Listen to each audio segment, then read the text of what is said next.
Hola a todos, bienvenidos al conversatorio sobre la colección del Politécnico por ningún motivo debe ignorar. Yo soy Fátima, tengo 24 años, soy egresada del Santo Tomás y soy promotora de lectura en redes sociales. Pueden encontrarme como en Instagram como @uxclub y @uxclub. Y el día de hoy me encuentro con... Hola, ¿qué tal? Mi nombre es Andrea Galván, soy egresada de la carrera de Negocios Internacionales de la Escatvepan, tengo 22 años y al igual que Fa y mis compañeras, pues soy promotora de la lectura en redes sociales. Me pueden encontrar como en TikTok, Instagram y blog como Rebel Bookland. Hola, yo soy Delica Torres, tengo 24 años y soy egresada de la IFE. También soy promotora de la lectura y pueden encontrarme en mis redes sociales como @deliane.t y en mi blog delianeblog.com. Hola a todos, mi nombre es Carla Mayagua, tengo 26 años, soy egresada de la Escuela Superior de Economía y como mis compañeras soy promotora de lectura en redes sociales. Me pueden encontrar en Instagram como @charlie.brown.books.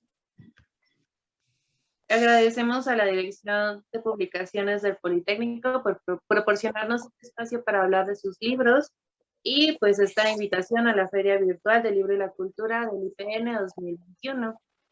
Vamos a hablar, como ya mencioné, la colección, lo que todo Politécnico por ningún motivo debe ignorar. Esta colección consta de 8 tomos, pero hoy vamos a hablar de los 3, empezando con este, solo un instante aquí, que es poesía prehispánica. Aquí pues vamos a intentar invitarlos a ustedes para que tengan curiosidad para leer este libro. Aquí pues tuvimos la oportunidad de leerlo Carla, Erika y yo, y pues también vamos a convencer a Andrea para que quiera dar la oportunidad al poemario. Y pues bueno, chicas, ¿quieren contarme qué les pareció? Que este fue su primer acercamiento a un poemario o de simplemente pues estas ideas, ¿no? De la poesía prehispánica, o ya habían tenido otro contacto.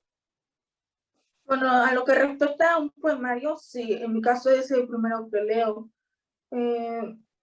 Por lo mismo se me hizo un poco pesado y repetitivo, pero como obviamente en el prólogo se nos menciona que esto sucede debido a que no tenemos, en la era prehispánica no se tenía un abecedario, sino jeroglíficos que se tenían que memorizar. Por eso es esto repetitivo. En mi caso, me gustaron los primeros poemarios de la primera parte, porque creo que están divididos en 4 partes.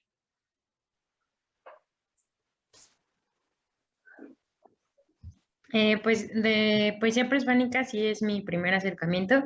De hecho, la poesía es como de mis géneros literarios menos favoritos. Por ejemplo, la poesía contemporánea no es algo que disfrute leer, pero sí fue un cambio agradable porque la verdad sí lo disfruté mucho. Siento que trata de temas un poco más fundamentales o más importantes que mucha de la poesía que vemos en estos días.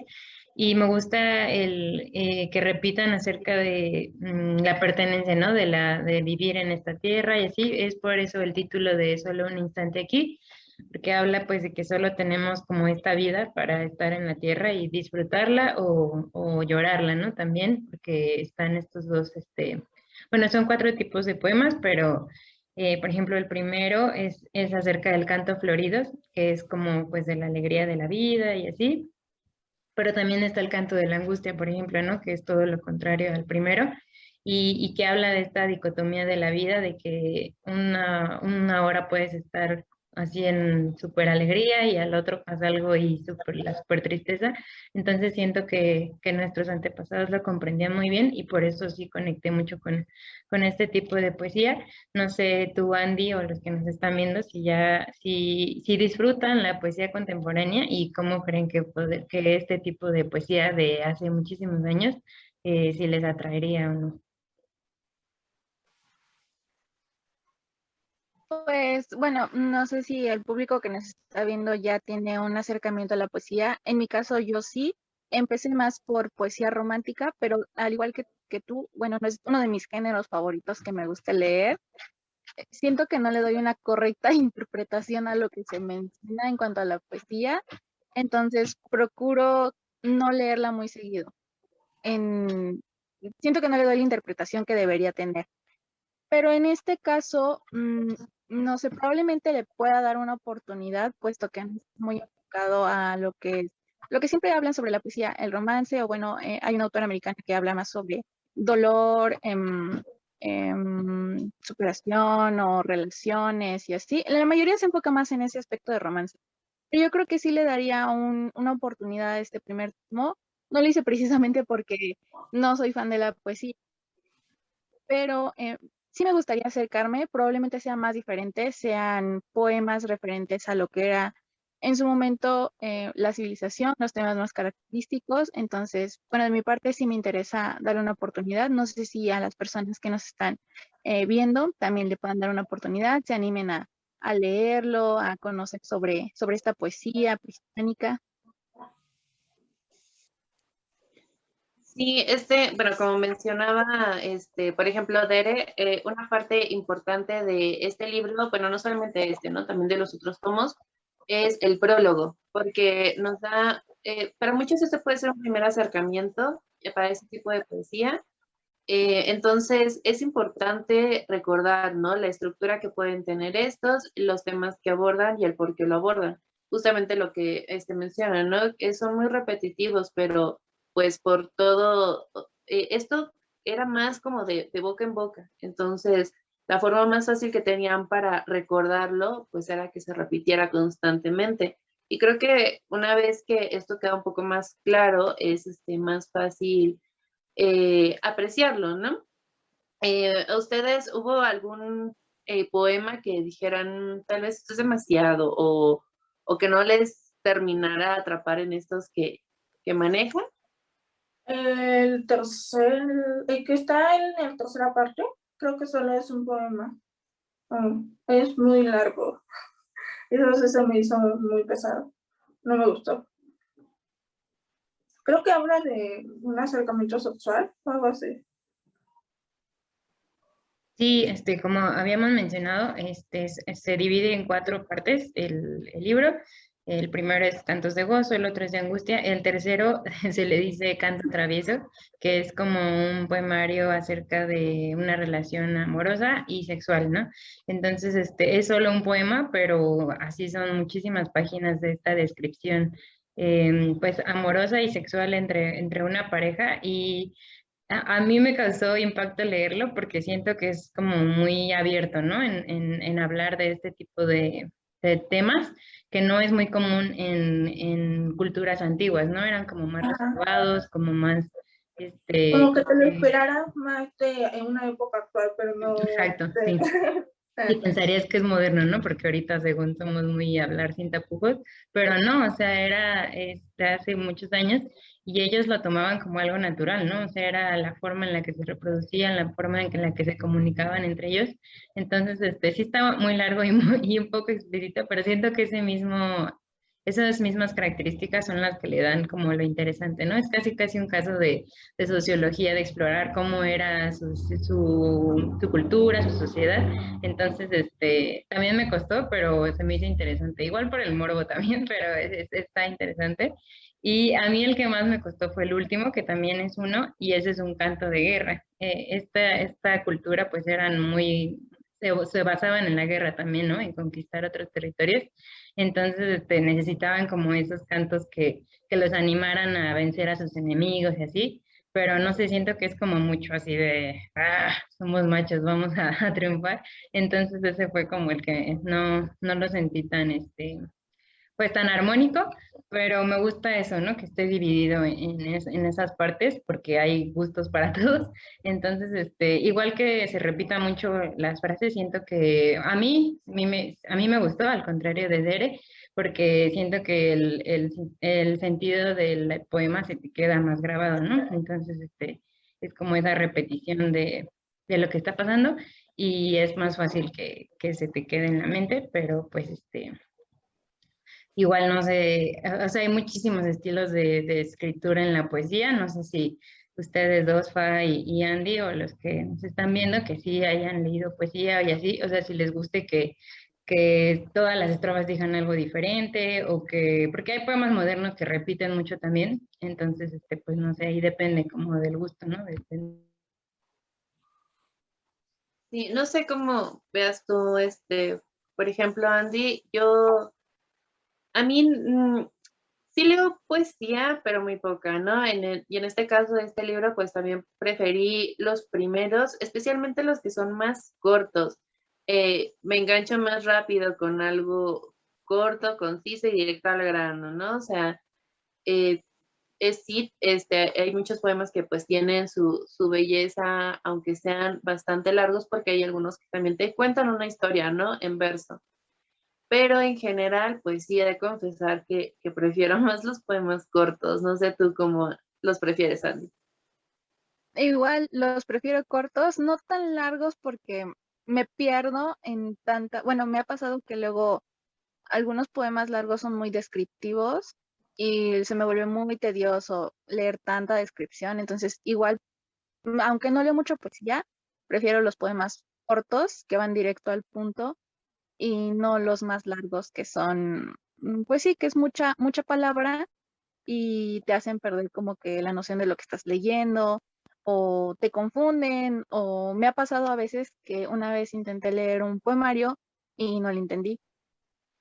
No sé por qué no lo entendí, probablemente no le estaba poniendo la atención adecuada o me revolvieron tantas palabras, pero no le entendí el punto. Entonces, ese siempre ha sido mi problema con la poesía, pero bueno, no sé si a las personas que nos están viendo les gustan de igual forma poemas cortos y concisos o poemas largos con muchas descripciones que te hacen imaginarte mil cosas. Probablemente algunos gusten más de los largos y no tanto de los cortos porque se enganchan y quieren saber más, o a lo mejor hay personas que les gustan los cortitos precisamente porque se enganchan más rápido, pero pues a lo que van, les gusta, sienten lo que les deja sentir el poema y pues se acabó. Entonces, no sé, ya es creo que dependiendo de la persona y de los gustos que tenga.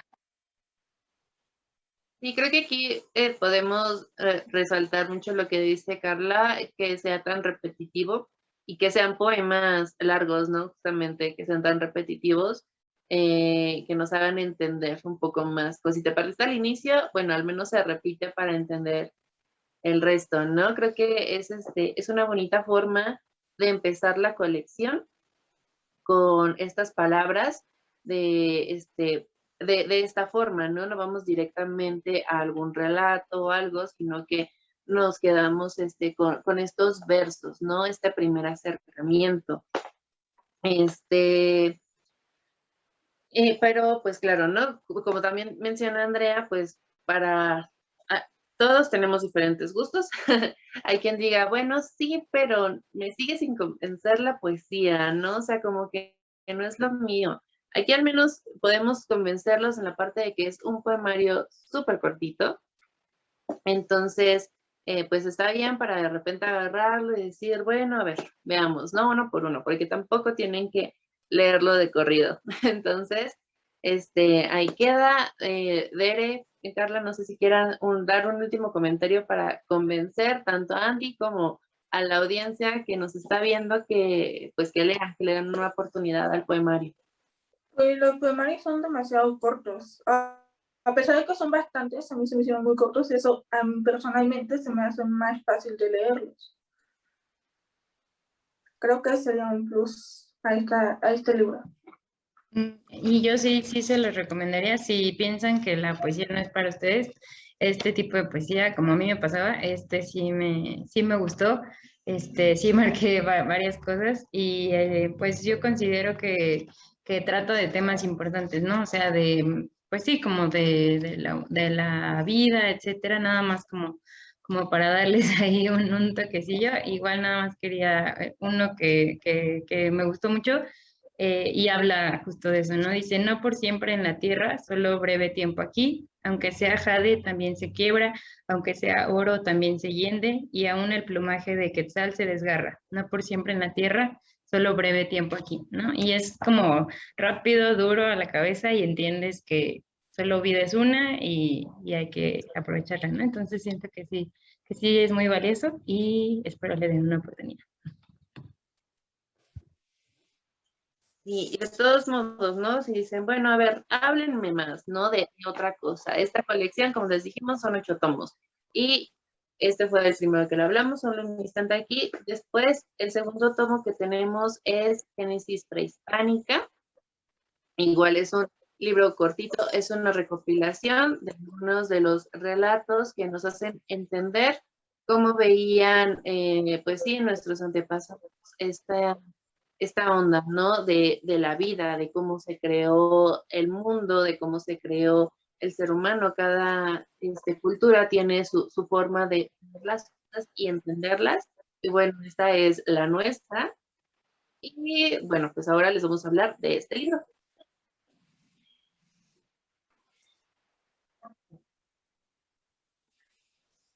Bueno, pues ahora vamos a hablar de el segundo tomo de esta colección, que es Génesis Prehispánica.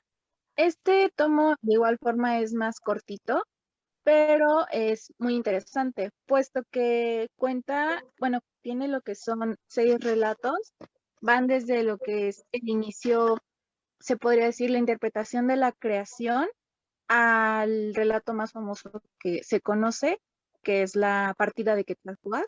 Entonces, pues primero vamos a empezar con el primer relato, que se llama Edades o Soles Anteriores. No está escrito como un texto, es más, se puede decir como una prosa. Y bueno, habla sobre cómo nosotros, la interpretación que se da es que nosotros estamos en el quinto sol y antes hubo 4 soles. En cada uno de ellos se va mencionando lo que hubo en ese momento, lo que dio pie al inicio de ese sol y la consecuencia que tuvo. Me pareció muy interesante que en cada uno de ellos fueron como que explicando el signo que poseían. Por ejemplo, un sol era el signo de agua, otro lo mencionaban como conejo, otro como viento, y tiene un sentido cada uno de esos signos, puesto que cada sol tiene una característica y al final mencionan que nosotros estamos en el quinto sol, que podrá sonar un poco em, tétrico, pero mencionan que el quinto sol es característico por la hambruna que perdura en este. Entonces, es interesante. Me gustó muchísimo cómo, a diferencia de otras culturas, ellos definieron la creación de este universo de una forma diferente, como por etapas, y no como en otras que, pues, fue de un instante. De hecho, en el prólogo mencionan que mencionan lo del Big Bang, que podría probablemente también ser una fantasía. Como algunos relatos los que son fantasía, el Big Bang bien podría ser también eso, y pues esto podría ser la realidad. Entonces, por eso me gustó muchísimo este relato. No sé qué opine Dere en cuanto a este. No sé si te gustó o no te gustó de este. Sí, de hecho eso me gustó porque el relato se llama Edades o Soles Anteriores, ¿no? Y como tú dices, nos relata acerca de los 5 soles que hay, que existe, y el nuestro casualmente es el quinto sol. Yo no, aquí por mi colonia hay una avenida que se llama Quinto Sol y yo no sabía por qué. Entonces esto como que me dio la respuesta. Según esto, el sol es sol de movimiento, como decías, hay sol de lluvia, sol de viento, sol de agua, y el nuestro es movimiento, precisamente porque constantemente se está moviendo.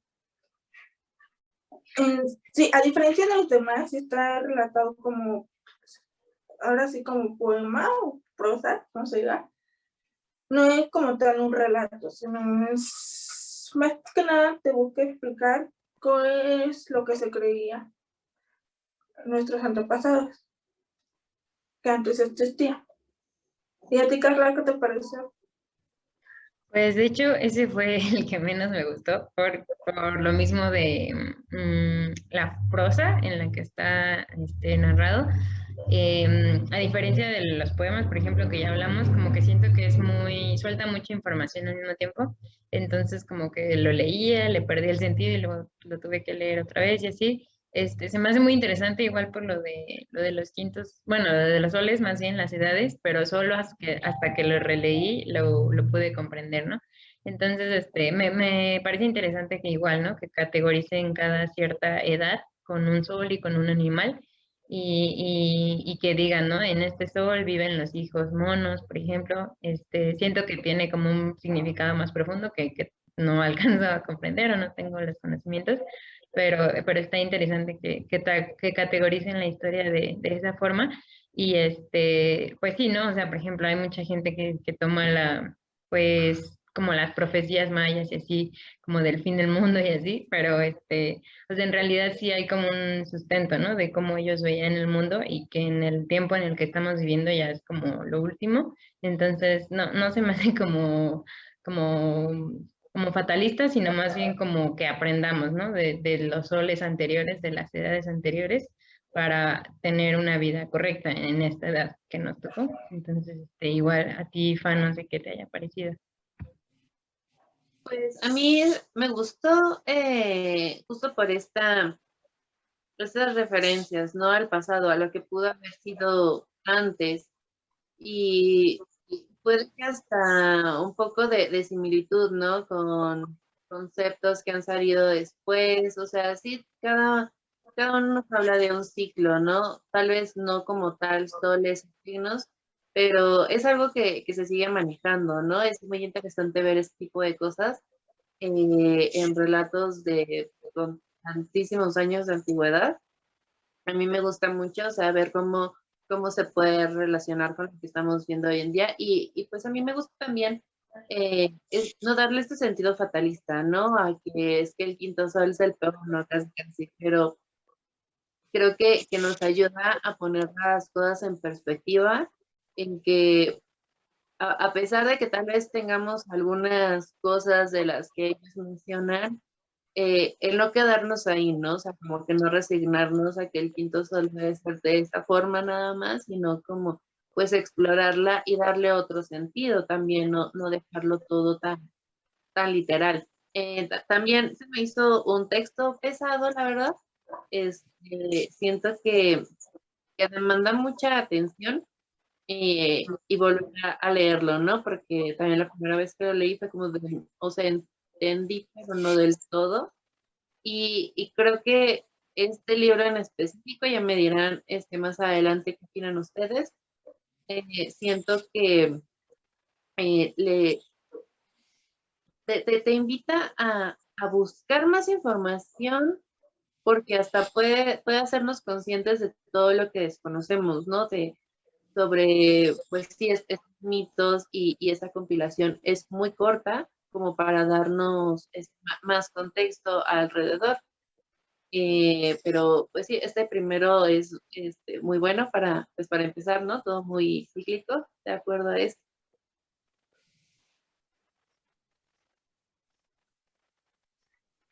De hecho, sí, bueno, a mí en lo personal sí me gustó bastante. No sé si las personas que nos están viendo le den oportunidad a este segundo tomo, pero me hizo reflexionar muchas cosas. Siempre yo soy muy de pensar en la creación del universo y la existencia ahí en mis momentos de viaje, pero no pude evitar relacionarlo. Por ejemplo, yo soy muy fan de la mitología griega y me encanta todo lo que conlleva con esa civilización, las creencias, la cultura. Entonces no pude evitar comparar esta creación, se puede decir, del universo a la creación que ellos tenían del ser. Por ejemplo, ellos tienen la creencia de que todo provino de un ser que no tiene una definición de género, sino que se llama caos y él creó todo, desde la luz, la oscuridad, hasta lo que pues se conoce como la humanidad. Y aquí lo van dividiendo por etapas. De hecho, ajá, lo van dividiendo por soles. De hecho, ahorita que le estaba dando una segunda vista, creo que el segundo sol era el más pesado, puesto que aquí mencionan que en la noche los tigres, la característica de este sol eran los tigres. Entonces se menciona que en la noche los tigres se comían a la gente y ese sol habitaban los gigantes. También me hizo reflexionar mucho sobre que, por ejemplo, no sé si han logrado captar ustedes que hay como esculturas gigantes sobre, en otras civilizaciones, de personas muy, muy, muy, muy definidas, tienen rasgos humanos. Algunos les llaman como los espíritus del bosque o de la naturaleza que están dormidos. No puedo evitar relacionar estas creencias con este segundo sol. Probablemente sí existieron, probablemente no, y como lo dicen algunas personas, están petrificados y muchos son creyentes de que van a despertar cuando nuestro ciclo termine. Entonces podría ser que se relacione esto, a veces son muy fantasiosa, pero podría tener sentido, a pesar de que son culturas muy diferentes, están separadas también tanto por muchísimos años como por muchísimo espacio, la verdad, pues polos opuestos, literalmente. Pero es interesante cómo ambas características se relacionan entre sí. Me hace pensar muchísimas cosas, pero sí me encantó muchísimo esta parte. Probablemente sí sea difícil de entenderle, puesto que era un poco de como de reflexión, pero es muy bueno, la verdad. Bueno, a mí sí me gustó y me hizo querer investigar un poquito más acerca de cómo se dio esta creación del universo. Y sí, bueno, como decíamos, ¿no? Este libro va como por etapas. En esta primera yo creo que podríamos tener los primeros dos relatos, ¿no? La de edades, soles anteriores y la creación del quinto sol. Y después habla sobre la creación del hombre. Ay, no sé, ¿qué te pareció a ti, Dere? La creación del quinto sol, pues se me hizo interesante, ya que nos narra cómo es que está discutiendo quién se lanza al fuego, porque según estaban todos reunidos, o al menos fue lo que yo entendí, viendo quién se lanzaba al fuego. Y el primero que se lanzó, no recuerdo su nombre, pero después se convirtió en el sol, y el segundo se convirtió en la luna. También nos narra cómo es que los dioses tuvieron que morir para que, según ellos, esos dos, bueno, son estrellas, se movieran porque estaban estáticos. En la creación del hombre también se me hizo un peculiar cómo es que se creía que Quetzalcóatl había bajado al reino de los muertos para recoger los huesos y con ellos hacer el hombre. Pero no solamente eso, sino que todos los dioses dieron como de su sangre para dar vida.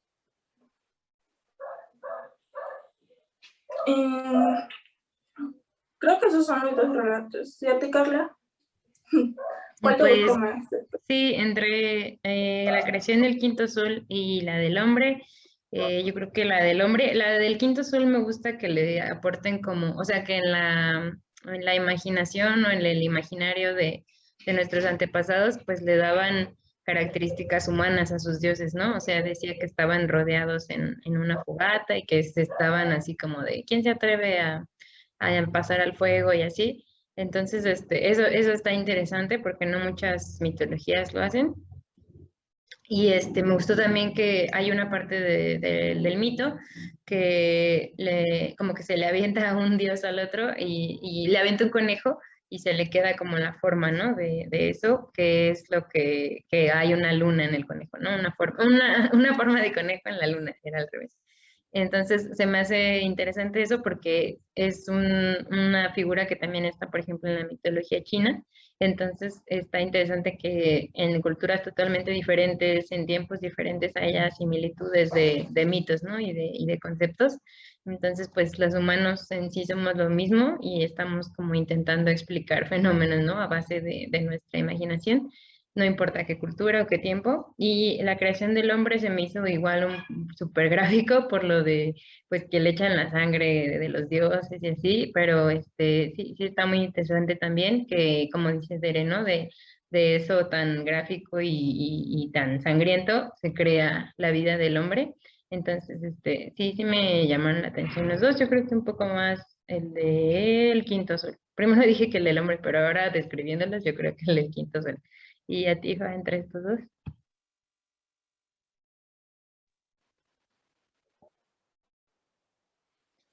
Sí, a mí también me gustaron estos relatos. Justamente me hace, por ejemplo, también recordar un poco de lo que dijo Andrea hace rato sobre estas similitudes, ¿no? Entre culturas.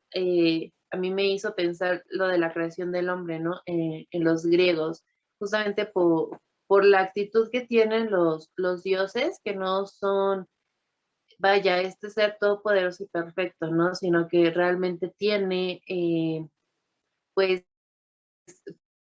por llamarlos de alguna forma, defectos, pues sí, no defectos, que son muy vengativos y todo, y en este caso, pues nos hablan de que incluso, ¿no? O sea, que los mismos dioses sangran y que gracias a eso, pues, pudo, se pudo crear el humano. A mí me llama mucho la atención el tema de esta justificación para los sacrificios, en el sentido de que como los dioses dieron su sangre, entonces es lo que reclaman, ¿no? Reclaman que el hombre también derrame su sangre para ellos. Y me agrada la forma en cómo lo justifican. O sea, obviamente no justifican los sacrificios, pero cómo es esta construcción, ¿no? Para que tenga un sentido para ellos.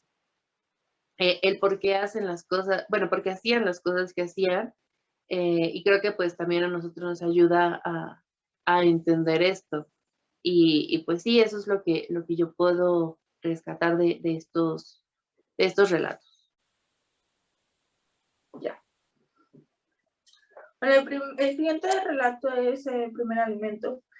Aquí nos empieza narrando cómo el que Quetzalcóatl vivía en Tula y no, o sea, había gran abundancia.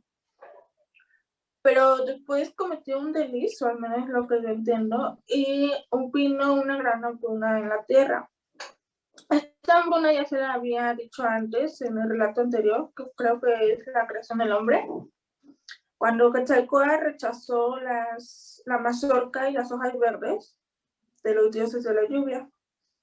Entonces, aquí lo que se me hizo interesante es cómo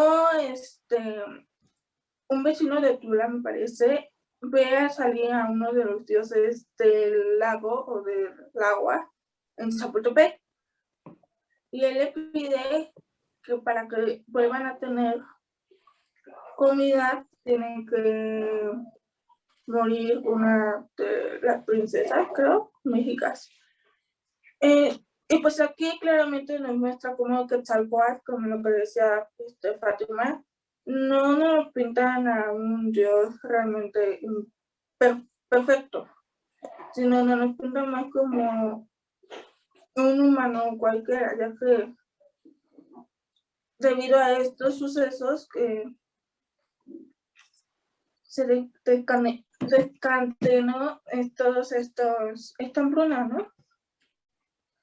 Creo que es todo del primer momento. ¿A ti, Carla, qué te pareció?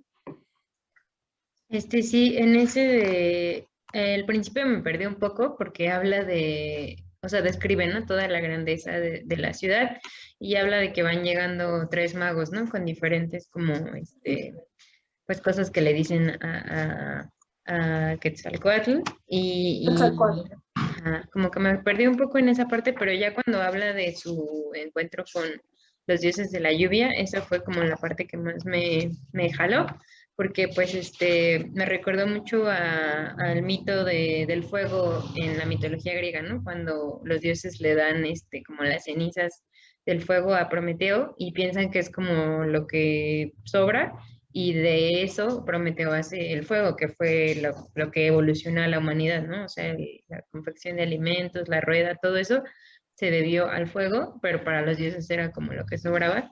Se me hizo similar cuando le estaba leyendo porque los dioses de la lluvia le dieron como plantas y semillas y así, y él se quedó así como de esto no sirve para nada, ¿no? Y lo descartó, pero en realidad era como de ahí empezaba pues la vida como la conocemos, ¿no? La alimentación y todo. Entonces, está padre, bueno, me gustó ese paralelismo que encontré y también, pues ya como el final, ¿no? De hablar como de ya pues que el maíz es como la base de la alimentación de nosotros, ¿no? De los mexicanos. Y ahí se ve muy claramente, ¿no? Si fuera, por ejemplo, un mito de otro país o de otra cultura, pues a lo mejor no se haría el énfasis en el maíz, pero como somos nosotros y como es eminentemente mexicano, pues es como el maíz la base de todo. Entonces me gustó que tomando lo que ellos veían, construyeron un mito alrededor de eso, ¿no? Entonces, y igual a Tifa de no sé qué hayas pensado.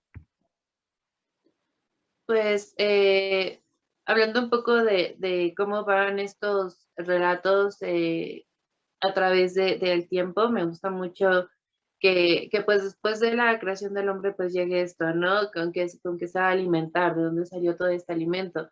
Y justo lo que mencionas, ¿no? El hecho de que se hiciera referencia al maíz, que afortunadamente aún lo tengamos hoy en día. eh, no sé, ustedes, yo aquí, pues donde vivo hay muchas milpas, todavía hay personas que se dedican a esto, mi abuelo y así. Entonces, es, es muy bonito, o sea, yo sí siento esta conexión y el verlo crecer es muy impresionante, ¿no? Como todo empieza de algo tan pequeñito. Y lo que les digo, o sea, que siga siendo algo que tenemos hoy en día y en mi caso, pues tan cercano, ¿no? Me gusta mucho cómo lo mencionan, también me perdí un poquito, de hecho, yo estaba segura de que antes se hace una mención, y sí, pero acá es un poco más, profundiza un poco más, ¿no? Eso era un poco de lo que les decía al inicio, hay como que tener poner atención, ¿no? En todo lo que se va leyendo. Entonces, creo que también de aquí puedo rescatar eso, el que sí, es un libro muy pequeñito, muy delgado y todo, pero requiere ponerle esta atención y no leerlo solo una vez, ¿no? Sino leerlos varias veces para poder entenderlo y pues nosotros encontrar algunos recursos sobre qué de esto aún podemos ver, ¿no? A ti, Andy, ¿qué te pareció? Pues de todos los relatos, creo que es el que menos me gustó, precisamente porque al inicio me confundió un poco, pero es interesante cómo caracterizan todo esto de que las piedras preciosas eran precisamente el maíz. De hecho, al final mencionan que cuando se le otorga esto al hombre, llueve constantemente durante varios días y no solo empieza a brotar maíz, sino otros alimentos, otras legumbres que los hombres pueden ocupar para alimentarse, precisamente porque, por lo que entendí, antes de esa etapa hubo hambruna. Entonces, pues, obviamente iban a estar agradecidos sobre que les dieran estos, ahora sí viene siendo la expresión, piedras preciosas para alimentar a la humanidad. Y así como lo mencionó Carla, de igual forma lo relacioné un poco con Prometeo. En su momento, pues Prometeo, dándole a él a escoger entre un pedazo, un cordero, tengo entendido, pero dentro había puros huesos y carne que no servía, y dándole a escoger entre ese platillo y otro donde ese platillo sí era comestible, pero tenía una apariencia desagradable. Entonces Zeus cae en la trampa y por castigo le quita el fuego a la humanidad y a Prometeo pues lo exilia, tengo entendido. Prometeo roba el fuego porque quiere devolvérselo a la humanidad, él termina castigado, al final Hércules lo rescata de su castigo, pero es interesante cómo, a pesar de igual forma ser diferentes culturas, tienen como que una especie de similitud en cuanto a estos mitos. Aquí, que tal cual con los dioses de la lluvia en cuanto al alimento y la mitología griega en cuanto al fuego, que pues obviamente sin fuego no podían alimentarse de la humanidad. Entonces, pues me pareció interesante, pero no me terminó de convencer a comparación de los otros mitos.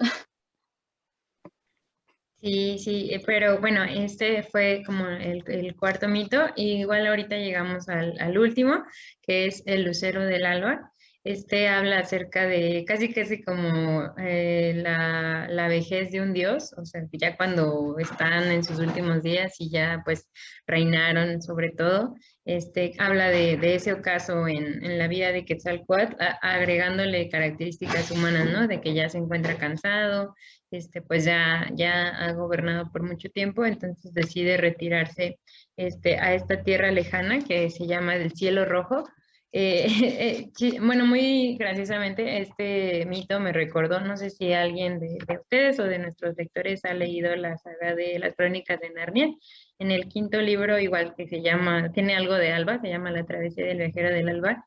Habla que la tierra de Aslan está pues lejos, ¿no? Tienes que acceder, casi no hay transporte y solo se accede como pues con un barquito que un protagonista que es un ratón, es el único que puede acceder, y se tiene como que separar de todo, ¿no? Corta lazos con todo el mundo físico por esta persecución de la tierra de Aslan, y me recordó mucho eso cuando lo estaba leyendo, porque habla de que Quetzalcóatl pues toma este rumbo al oriente, hacia la tierra del color rojo, porque pues ya se siente cansado y todo, y ya en esta tierra como que rejuvenece y se puede convertir, bueno, se convierte más bien en el mito, en el lucero del alba o el lucero del crepúsculo.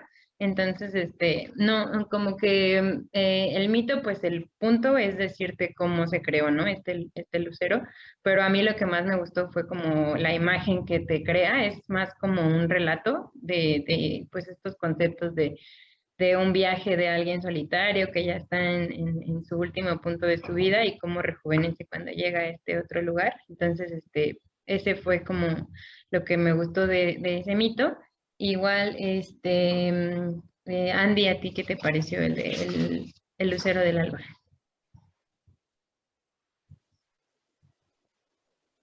Me gustó, como tú lo mencionas, habla sobre la vejez, el cansancio de este dios que pues ya no podía seguir, ya no podía continuar, tenía que atravesar, se podría decir, una etapa, un viaje para poder sentirse otra vez vivo. Y me hizo recordar, hay una tradición por un pueblo donde yo, bueno, la delegación cercana, uno de los pueblitos hace una tradición en las fechas precisamente donde Quetzalcóatl partió, en el Cerro de la Estrella. Se supone que hacen una especie como de interpretación de cómo él se marchó, y no sé si avientan globos de Cantoya o es otra cosa, pero lo hacen simulando la partida de Quetzalcóatl. Entonces me hizo recordar mucho cómo es la interpretación de este relato a llevarlo a, se podría decir, como la vida real, cómo lo hacen este pueblito, la interpretación en este cerro, y precisamente lo hacen en las fechas supuestamente donde él se fue. No recuerdo si es por noviembre o un poco antes, pero simulan esto, la partida. Y me hace preguntarme si hay algún otro relato referente al regreso de este mismo Dios, porque esto tiene relación con la conquista. Se supone que no atacan a los españoles porque piensan que es Quetzalcóatl regresando de su largo viaje. Entonces quisiera saber si hay un relato relacionado a esto, una continuación de este último, y pues si no lo hay, estaría muy interesante buscarlo, agregarlo a otro nuevo tomo de esta colección, así como un preámbulo a la conquista. Entonces, eso me pareció interesante. No sé, Dere, ¿qué te pareció a ti este último relato? A mí me gusta mucho porque, como dicen, nos relata cómo es que Quetzalcóatl ya decidió que es el momento de retirarse y va en camino a este lugar rojo. También nos da a entender que de él surgió el lucero de alba, se convirtió más bien en el lucero de alba y creciente, y que así empezaron las estrellas. Creo que es un relato cortito que, como dice Sandy, puede prestarse a dar pie al siguiente tomo, no sé cuál sea, y que inicie con la conquista. ¿Y tú, Fa? ¿Qué te pareció? Sí, fue un relato corto pero significativo, ¿no? Por todo esto que mencionan y justamente porque les da pie a empezar a ver todo esto de la conquista, ¿no? Una etapa un poco más triste de la historia en cuanto, pues sí, a muchas cosas, ¿no? Eh, Aquí, bueno, aprovecho también para decirles a las personas que nos están viendo, esta charla sobre estos primeros 3 tomos está dividida en 2 partes con personas diferentes. Entonces, pues por si quieren ir a ver también el otro para ver más opiniones, pueden hacerlo, porque quiero rescatar algo que se mencionó en la otra charla y es esta crisis existencial que uno lee, ¿no? Que pasa un dios y creo que es importante para nosotros y obviamente para ellos en ese momento el ver que también se cansan y tener eh, pues esta perspectiva, ¿no? De que si ellos se sienten así, pues lo lógico es que nosotros también. Y, y que pues cada uno puede partir hacia este lugar y ser pues el lucero del amanecer y el atardecer, ¿no? Pues sí, o sea, simplemente moverte de ahí, de eso que te hace sentir viejo, que te hace sentir cansado, ¿no? O sea, de esta zona de confort y buscar el sentirte pues mejor con uno mismo. O sea, si un Dios lo hizo, ¿por qué nosotros no lo vamos a hacer, no? Creo que este relato encierra muchos significados que le quiera dar a alguien y que es muy bonito leerlo y verlo en nuestro día a día a día de hoy, ¿no? Y yo espero que pues les haya ayudado de alguna forma a nuestros antepasados, pues sí sabemos, ¿no? Porque se veían esperando que regresara, ¿no? Y también, ¿qué significaría el que aún no lo haga, ¿no? Y que no lo hubiera hecho cuando ellos lo creían. Creo que eso es una parte muy, muy interesante. Y bueno, siguiendo con la colección, el tercer volumen que tenemos es este. Voy a intentar decirlo, aunque no confío en que me salga bien, pero este tercer volumen se llama Huehuetlatoli y estos son consejos que daban los sabios para preparar a los jóvenes en ciertas etapas, ¿no? Tenemos cartas del padre a la hija, de la madre a la hija y después al hijo. Y el último que habla más hacia estas figuras de autoridad, ¿no? Estos consejos que se les daban. Bueno, aquí en el caso de este tercero nos toca a Andrea y a mí hablarles un poco más sobre él, tanto a Dere como a Carla aquí, como a las personas que nos están viendo. Y bueno, yo he de confesar, es de los 3 primeros volúmenes, este fue mi menos favorito. En mi opinión, teníamos un muy buen prólogo en el primer libro, todavía en el segundo, y siento que este pudo haber sido mejor. Creo que hubiera agradecido que mencionara,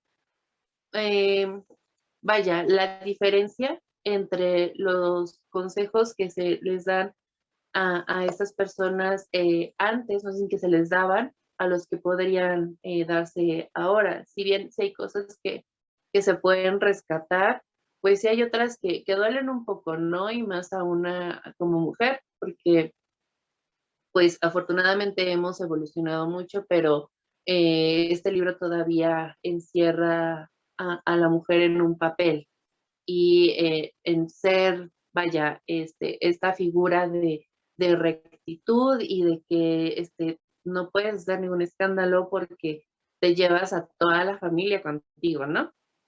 Y iba mucho a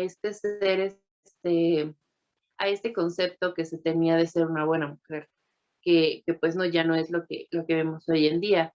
Y creo que es importante recalcarlo, o sea, decirte, esto es parte de nuestra historia, hay cosas que ya no se ven así, pero pues es bueno saber cómo era antes, justo para reconocer esta evolución, ¿no? Y bueno, eso es lo que a mí no me hubiera preferido, ¿no? Un poco más de esta diferenciación en el libro. De ahí en fuera, pues yo siento que a todos se les rescata algo. No sé tú, Andy, cómo sentiste la lectura de este tercer tomo. De igual forma no está pesada, no es compleja. Sí, comparto lo mismo que tú. El prólogo pudo haber sido diferente.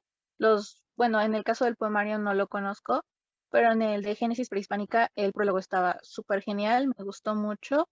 Y aquí como que solo fue una descripción un poco precipitada y vaga de lo que iba a contener el libro. Entonces hubiera estado mejor que tuviera un poquito más de chispa, que trayera al lector a un poquito más de interés en cuanto a la lectura. Y también comparto la opinión que tú dices de que los consejos tanto del padre como la madre que le dan a la hija van más en el aspecto de que ella tiene que ser recatada, no tiene que caer, se podría decir, en escándalos, en aspectos que ellos consideraban impropios de una mujer, y que pues si caía en esto, como tú lo dices, avergonzaba no solo a ella, sino a sus padres, a todo su linaje de antes, y pues ella tenía que recordar que era de la nobleza, que tenía la responsabilidad pues de llevar el nombre de su familia de cierta forma, con orgullo y no con vergüenza. De igual forma se aplica al consejo del padre al hijo, pero en cuanto al hijo es más como, ya eres un hombre, tienes responsabilidades, tienes que alejarte de los vicios, tienes que alejarte de, vicios que avergüencen a la familia. Ahí va más al aspecto de las peleas, los juegos, caer en vergüenza, y a la hija es más como tienes que ser recatada, tienes que ser más discreta, tienes que saber escoger a tu pareja, porque también se menciona en eso. Eres libre de escoger entre tus pretendientes, pero escoge con la cabeza y el sentimiento y no te dejes llevar. Entonces sí me gustaron ambos consejos. Siento que antes se le daba prioridad a esta etapa y ahorita como que ya no tanto. Bueno, no sé si se dé ahorita, pero yo he sabido de algunos amigos que en su momento estuvieron perdidos en esa preetapa entre adolescencia y dejar de ser un niño, y pues es un cambio bastante radical. Entonces, estos consejos hubieran estado geniales que los aplicaran ahorita. Bueno, no sé si algunos de las personas que están viéndonos tuvieron esa charla con su familia, con su papá, su mamá, de ya no eres un niño, vas a crecer, tienes responsabilidades, pero ya no se aplica tanto. Ahorita ya se está dejando mucho de lado, y antes era interesante cómo le daban esa importancia y ahora lo están omitiendo, se podría decir.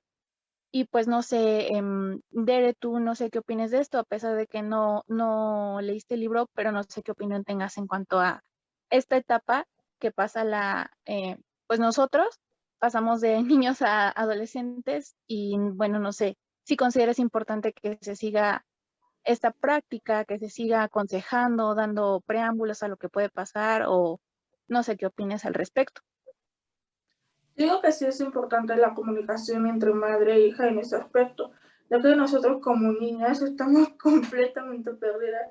Bueno, personalmente en ese aspecto yo no tuve problemas, debido a que mi mamá sí se ha encargado de hablar conmigo, incluso ahora. Entonces, sí, para mí es importante que las madres o los padres, bueno, principalmente las madres con las mujeres, porque obviamente nunca será lo mismo que un hombre le hable a una mujer, porque no sabe por lo que está pasando, está completamente perdido. Entonces, sí, sería bueno que hoy en la actualidad esa parte se siga conservando. No tanto en el aspecto de que la mujer tiene que ser retratada, ni que tiene que cuidar ciertos aspectos, porque obviamente eso ya se ha cambiado, afortunadamente. ¿Y tú, Carla, qué opinas de esto? Pues sí, como menciona Andy y Dere, siento que es algo que se debería seguir haciendo.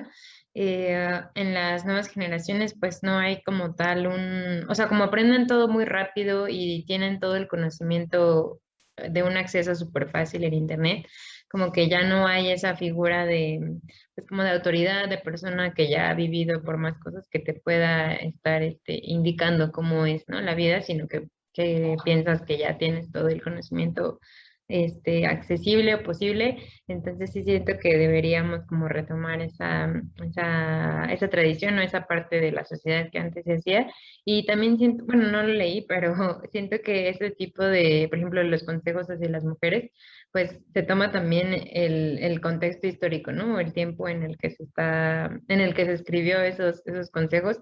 Y pues agradecidamente estamos en una sociedad completamente diferente, ¿no? En el que la mujer ya no tiene que, em, tocar cada punto, ¿no? O cada cosa que la sociedad le exige, sino que puede ser su persona misma y tomar sus propias decisiones, y si no quiere ser mamá no lo es, y si lo quiere ser lo es. Entonces, pues la sociedad ya es muy diferente, y gracias por eso, pero sí creo que es importante leer este tipo de, pues sí, como de compendios de consejos para saber cómo éramos y hasta dónde hemos llegado, y no repetir eso que éramos, ¿no? Entonces, sí, a lo mejor sí me interesaría leerlo.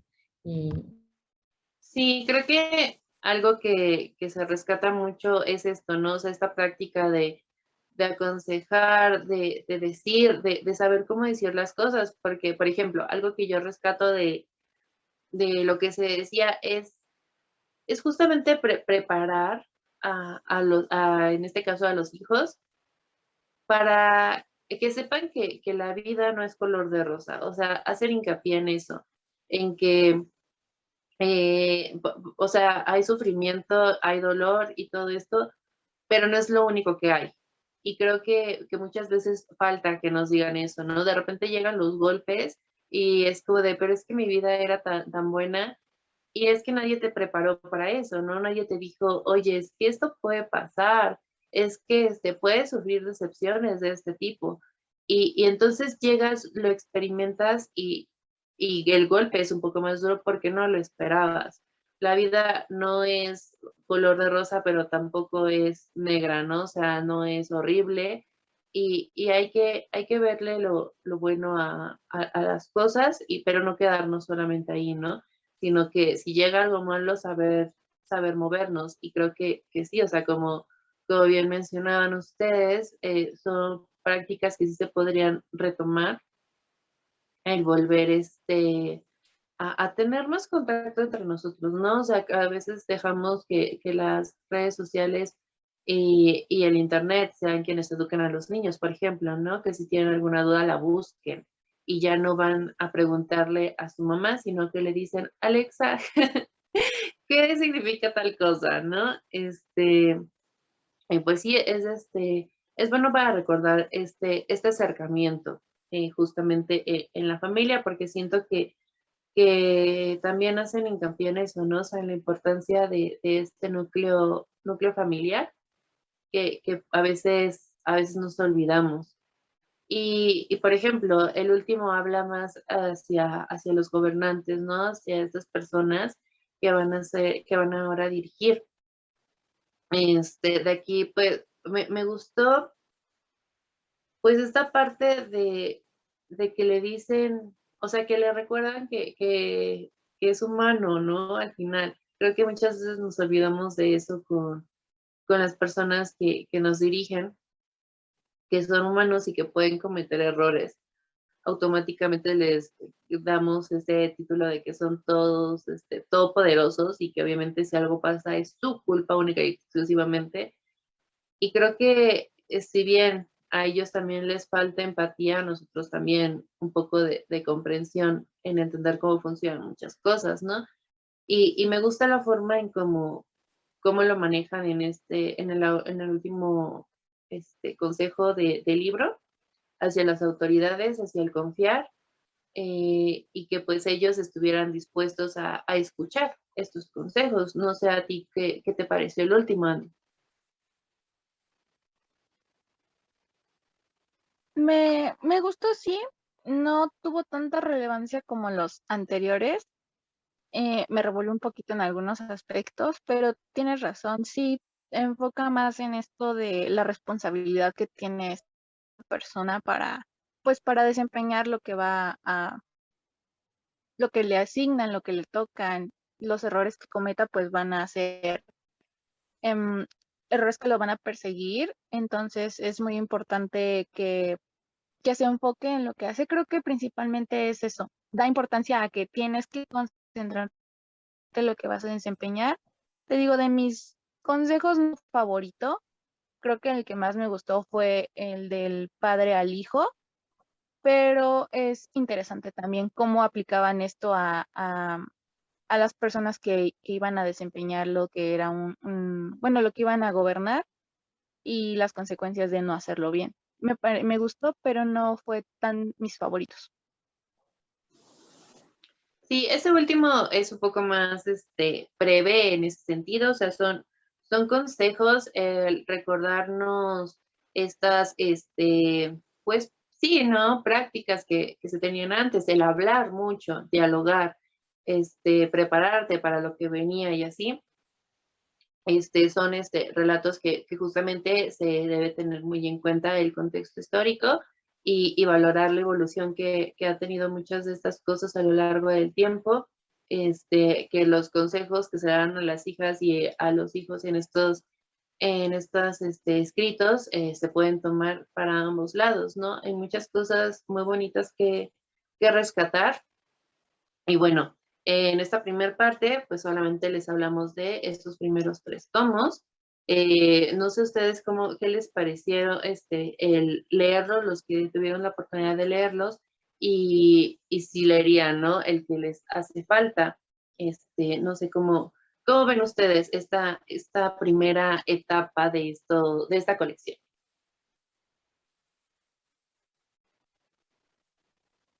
Pues creo que empieza bien. Me gustó cómo están divididos los 3 tomos. Yo creo que sí le daría la oportunidad al primero. Me causó interés. No soy fan de la poesía, pero quiero intentarlo con este. Y en cuanto al segundo y al tercero, sin duda creo que están perfectamente bien plasmados, como que va llevando un desarrollo muy bueno.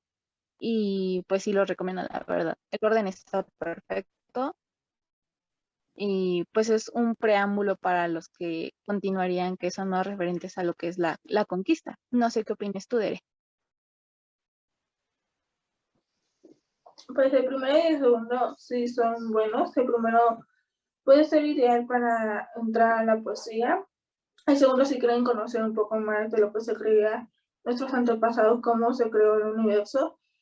El tercero realmente no me llamó tanto la atención por lo que decían de los consejos hacia las mujeres. ¿Y a ti qué te pareció, Carla? Siento que tiene un buen inicio de la colección. Como dice Andy, pues lleva como un proceso, ¿no? De tiempo, primero la poesía, luego los mitos, luego los consejos. Entonces, como que se va también en una línea cronológica para los siguientes tomos. El de los consejos, yo creo que sí me llamaría la atención, específicamente la parte que a ustedes no les llamó tanto, que es como los consejos a gobernantes y así porque pues es en el área en la que trabajo, entonces a lo mejor, no sé, le podría como tomar este, pues esa evolución, ¿no? De cómo era el gobierno antes a cómo es ahorita, entonces a lo mejor por eso sí me llama la atención y también ver cómo era las relaciones humanas, ¿no? En ese tiempo entre mujeres, hombres, hermanos, etcétera. Y pues siento que la colección está muy bien pensada. Bueno, los prólogos sí me gustaron, a lo mejor le podrían como ampliar un poquito más la información. Y las ediciones me gustan mucho, creo que tiene como detalles padres, ¿no? O sea, como diseños, distintos colores, creo que no sé, pero de distintos colores, cada tomo es de diferente color y así, entonces creo que es una colección que vale la pena y que sí disfruté de leer. ¿Tú, Fa, qué opinas? Sí, también la verdad, pues es una buena forma de empezar, de volver a conectar con estos temas, porque creo que muchas veces lo dejamos solamente en lo que nos deja la escuela, ¿no? Y hasta ahí. Entonces, creo que si ustedes tienen esa espinita de decir, bueno, quiero saber un poco más de mí, de mis raíces, ¿no? Creo que es una buena forma de empezar, justamente para no abrumarse con tantísima información. Y ya de aquí irse a los recursos. Estos mismos libros al final tienen una sección que dice para saber más y tienen una bibliografía a la que pueden acudir en caso de querer pues más información. Como bien la colección dice, ¿no? Lo que todo politécnico por ningún motivo debe ignorar, o sea, tiene como las partes esenciales. Si ustedes quieren ya profundizar un poco más, pues pueden acudir a esta bibliografía. Y bueno, si ustedes quieren adquirirlos o leerlos en algún momento, pues ya cuando todo esto sea presencial y nos podamos ver, pueden acudir a los stands del Politécnico o a las diferentes tiendas que ellos tienen, que pueden encontrar en su página de internet. La verdad es que son ediciones pensadas, pues sí, para el mexicano de este mundo que está para allá y para acá súper rápido. Son ediciones pequeñas, ligeras, y que pues sí bien pueden llevar en la bolsa. Y bueno, ya para finalizar, queremos agradecer a la Dirección de Publicaciones del Politécnico por este espacio aquí en la Feria Virtual del Libro y la Cultura del IPN 2021. Muchísimas gracias por la invitación, por dejarnos este espacio para poder hablar de estos libros. Y bueno, los invitamos a seguir pendientes de las siguientes presentaciones. Y bueno, nosotros nos vamos a despedir de la siguiente forma. Vamos a recitar un fragmento del poema La amistad es lluvia de flores, de el primer tomo de la colección Poesía Prehispánica. Ok, aquí en la Tierra es la región del momento fugaz. También es así en el lugar donde de algún modo se vive. Allá se alegra uno, hay allá amistad. ¿O solo aquí en la tierra hemos venido a conocer nuestros rostros?